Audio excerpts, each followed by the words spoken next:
तरुण जी, आपका इस पर क्या कहना है? और एक और चीज जो बड़ी एक रोचक हैरान करने वाली बात थी, उसमें यह आया था कि एक वहां पर किसी ने कहा कि कार सेवकों ने अशोक सिंघल जी को घेर लिया और बड़ी नाराजगी दिखाई और कहा कि हम यहां पर सरयू से जल लेने नहीं आए हैं।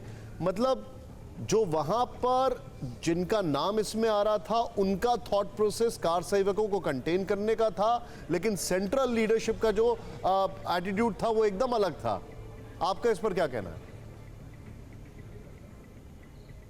ऐसा है कि मैं दो बातें आपसे करना चाहता हूं। Please go ahead. हाँ। पहली बात, आप समझ के चलिए कि वहां जो लोग आए थे वो एक पूरे देश के अंदर एक तरह की भावना थी, एक ज्वार था जो जिनके मन में एक दुख था कि यहाँ पर एक ढांचा है। और जैसे अभी बाबरी लिखने पे आज कुछ लोगों को एतराज है, चाहे वो हेमंत जी ने क्लियर किया, उस समय पूरे देश के अंदर इस ढांचे की देखने से ही लोगों के अंदर एक जलन थी। एक बात आपको समझनी पड़ेगी। और मैं नहीं मानता कि कोई 3 दिन इसलिए वहाँ बैठे रहे नरसिम्हा राव जी। 3 दिन वहाँ से कोई हिलने को तैयार नहीं था। वहाँ 5 लाख से ज़्यादा लोग वहाँ खड़े थे। और किसी की वो अगर कहें कि मैं समझता हूँ कांग्रेस का स्टैंड तो बड़ा स्पष्ट था। उन्होंने नरसिम्हा राव जी का सदन के अंदर भाषण है कि हम वहाँ पर दोबारा बाबरी मस्जिद बनाएंगे। पहले ढांचा था, उनका बयान था कि हम वहाँ बाबरी मस्जिद दोबारा बनाएंगे और उसी मलबे से बनाएंगे। ये कांग्रेस का 92 के अंदर सदन के अंदर उनका ये बयान था और उनकी कांग्रेस की स्पष्टता थी कि बाबरी मस्जिद वहाँ बनानी है। नरसिम्हा राव जी का खुद का बयान था। इसलिए ये एक अगर आप ऑफिशियल बयान सरकार का कहेंगे तो वो वही था जो मैंने अभी बोला है। और देखिए, आज सच सामने आया, तथ्य सामने आए कि वहाँ श्री राम जन्मभूमि थी।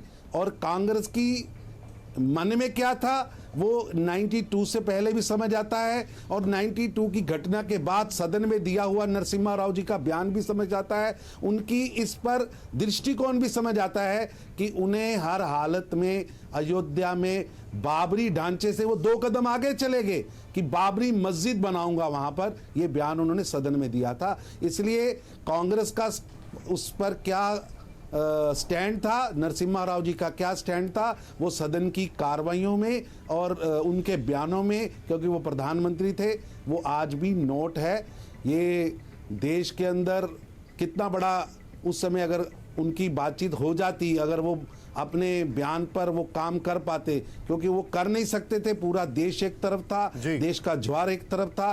भारत में कश्मीर से लेकर कन्याकुमारी तक पूरे देश का टेम्परेचर जो था वो उन्हें करने नहीं देता।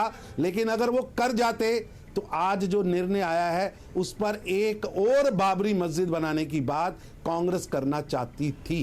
ये तथ्य हैं, ऐतिहासिक हैं। आप उसको संसद की लाइब्रेरी से भी निकाल सकते हैं और आप एक बड़ा टीवी चैनल चलाते हैं तो आपके पास पुराने बयान भी होंगे।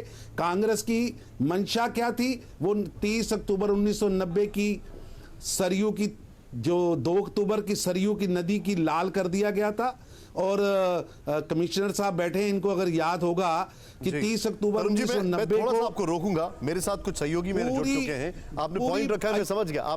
मैं ये समझ गया कि आप इसको किस डायरेक्शन लेके जा रहे हैं। मैं समझ गया श्रेय कांग्रेस को नहीं जाना चाहिए। मैं समझ गया आप क्या किस तरफ लेके जा रहे हैं। परवाह देश की, सोमवार से शुक्रवार रात 10 बजे TV9 भारतवर्ष पर।